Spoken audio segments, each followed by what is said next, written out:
Всем привет! С вами Хельга Уайт. Добро пожаловать на мой канал «Живем в Словении», канал об эмиграции, жизни и путешествиях. Если вы еще не подписаны на мой канал, то предлагаю вам это сделать прямо сейчас, чтобы не пропустить в дальнейшем интересные полезные видео. Недавно в одном из своих видео я рассказывала об экстренной медицине в Словении, а именно делилась своим опытом, как мы с сыном лежали в инфекционной Люблянской больнице.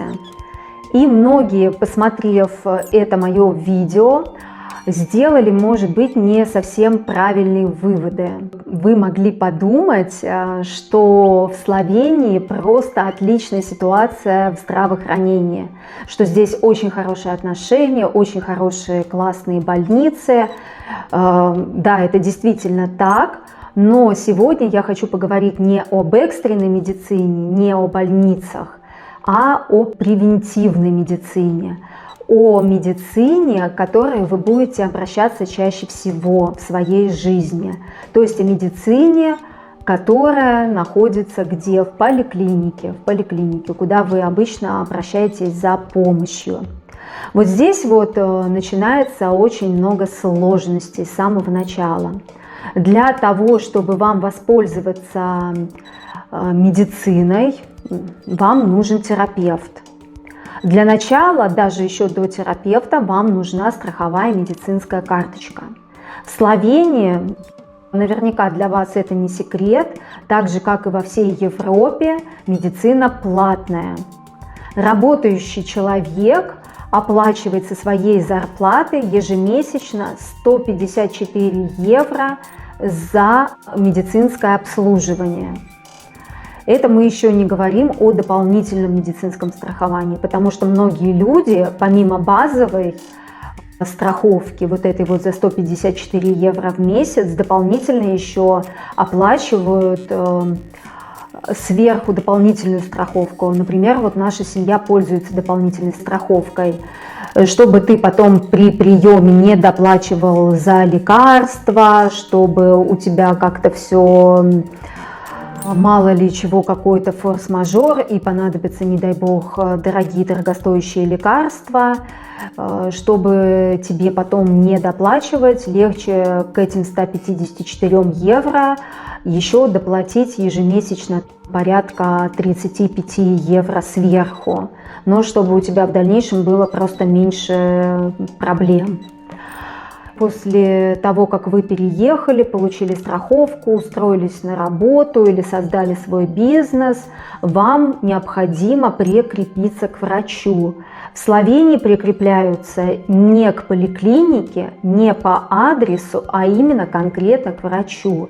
Взрослому человеку необходимо прикрепиться к терапевту, а ребенку необходимо найти педиатра.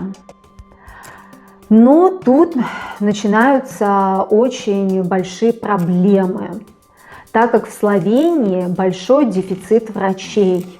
По недавним данным, 130 тысяч граждан Словении не могут найти себе своего личного врача.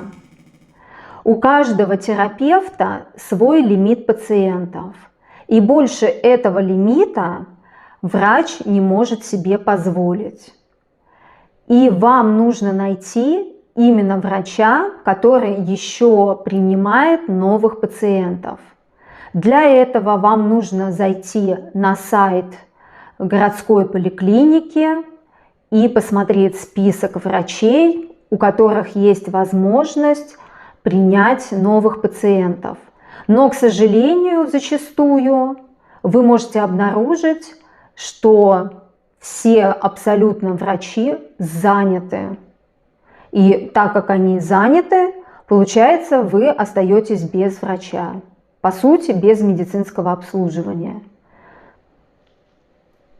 Если, конечно, человек будет умирать, он может вызвать скорую помощь или поехать напрямую в больницу. Но все-таки в обычной жизни свой врач очень важен. Сдать анализы, какие-то пройти проверки в организме, да, у некоторых хронические какие-то болезни, И чтобы получить направление к узким специалистам, вам все равно нужен терапевт. Потому что через терапевта вы получаете все направления там, на УЗИ, на МРТ, да мало ли что в жизни бывает, какой узкий специалист может понадобиться. Мой совет, если даже на сайте написано, что нет свободных врачей, начинать писать любым абсолютно врачам в районную поликлинику. Бывает такое, что данные еще не обновились, и у какого-то врача вдруг появилась возможность вас взять на обслуживание. Помимо того, что найти врача – это квест, помимо этого еще квест во времена коронавируса попасть к врачу на прием. Потому что когда начался ковид, в поликлинике перестали пускать пациентов. Раньше, если ты очень плохо себя почувствовал, что-то у тебя заболело, то ты мог прийти в поликлинику даже без записи, посидеть в коридоре, подождать, когда выйдет медсестра, объяснить ей ситуацию, и они могли вас в течение приема как-то принять. В зависимости от вашего самочувствия, если вам действительно плохо и нужна помощь, то можно было прийти без записи и без записи попасть на прием к врачу. Но во времена ковида изменилась ситуация. Сейчас пациенты связываются со своими врачами либо по электронной почте, либо по телефону. По телефону практически нереально дозвониться ни в поликлинику, ни своему врачу. Это просто, я не знаю, с чем сравнить. На письма ваш врач может вам тоже не отвечать. У меня была такая ситуация недавно, я написала своему врачу, и он мне не ответил. Я прождала 3 дня, не дождавшись ответа. Может быть, он не получил мое письмо, может быть, оно затерялось, либо он был слишком занят, не увидел моего письма. И мне пришлось ехать напрямую в больницу снова. Да, к сожалению, вот так.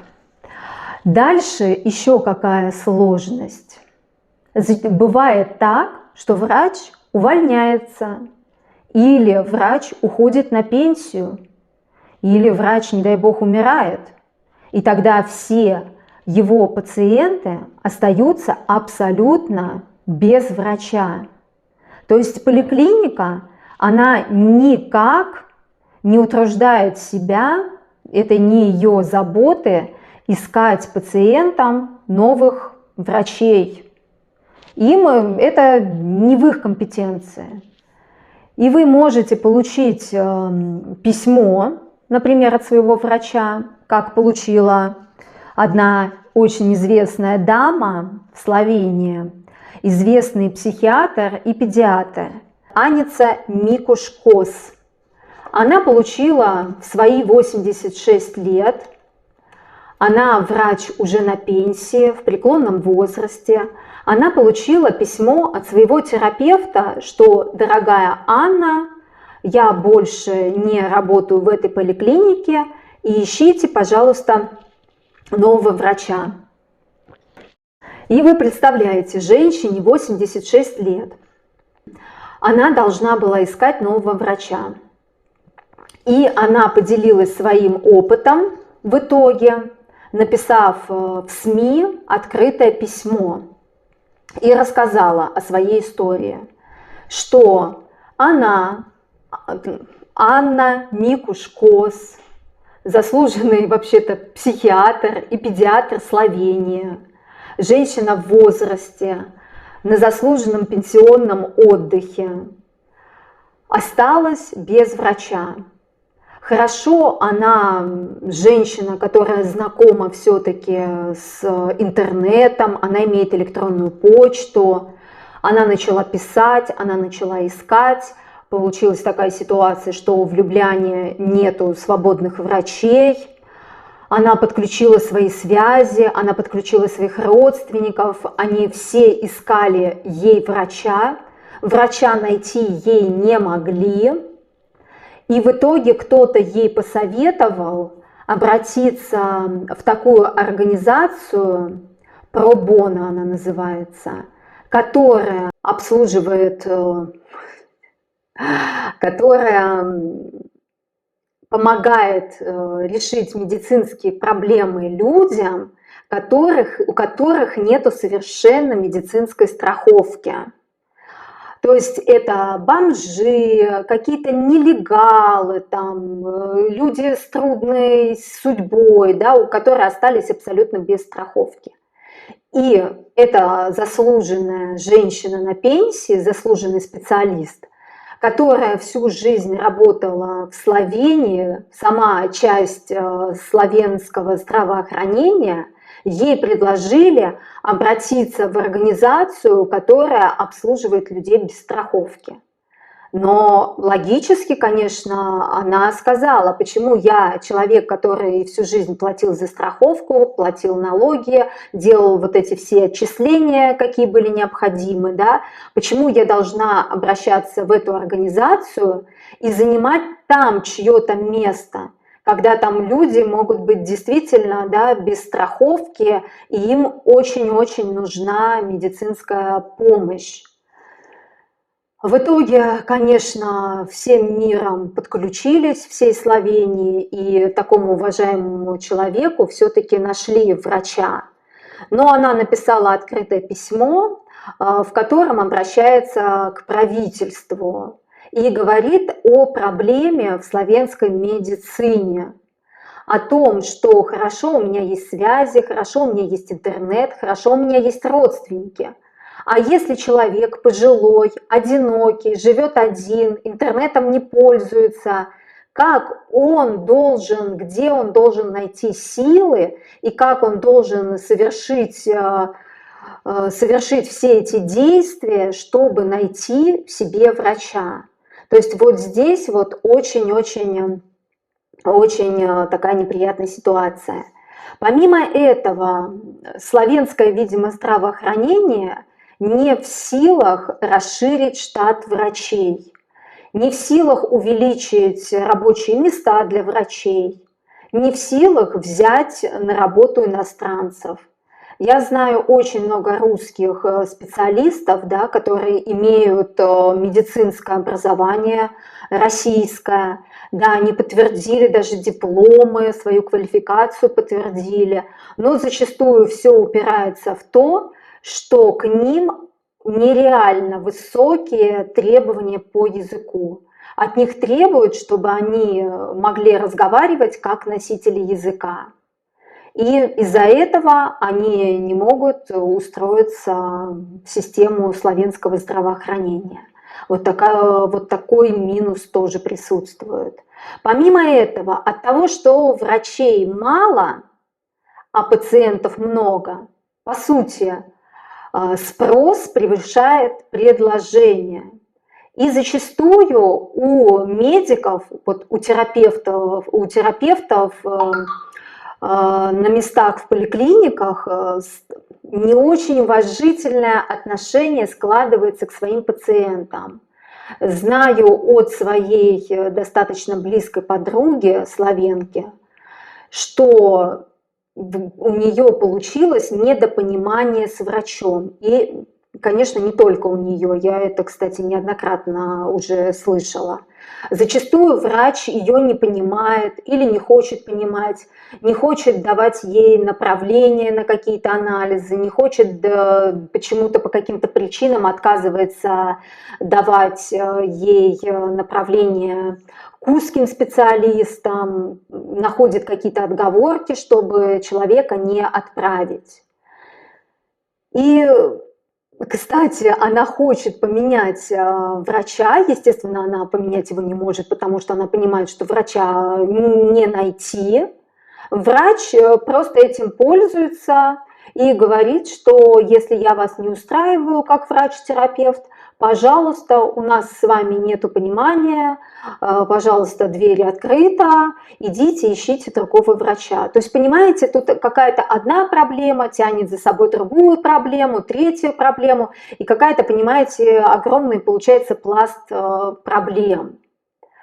Помимо этого, если вы захотите пойти, например, к платному терапевту, да, я вот не слышала здесь в Любляне и вообще в Словении, чтобы здесь на каждом шагу, так же как, например, в России, было очень много там различных платных клиник. Вы знаете, здесь как-то это не очень так вот уж прям развито.